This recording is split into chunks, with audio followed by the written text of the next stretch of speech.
So who do employers use at the moment? Well, we found there was a growing trend of employers turning to cheap faceless call centres, and they tended to run seminars that would terrify employers as to what would happen and the risk of litigation if something went wrong in the workplace.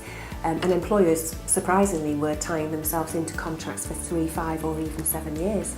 So I think we hear the same stories over and over, don't we, Jane, from our clients, that they are needing to follow the procedures to the letter, or else if they don't, then they may not be covered in the event of a claim, or there are loopholes that they are not covered under the policy, and to the point where they might not see their account manager or have someone to talk to. And it's things like the documents that were provided for them didn't make any sense to them, they didn't reflect their organisation. And others reported that they could talk to different people each time they rang, so they don't build those relationships. Or the advice that they got was contradictory to advice that they'd had before.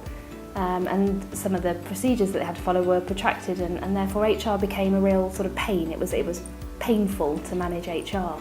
You're right, Jess, and the thing that we found was that the clients are paying for those services with other providers, but then having to come to us to put things right for them because they didn't have the faith that the other providers would give them the commercial advice that they needed.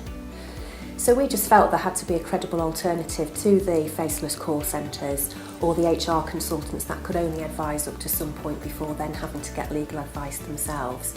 And that option for us was your HR lawyer.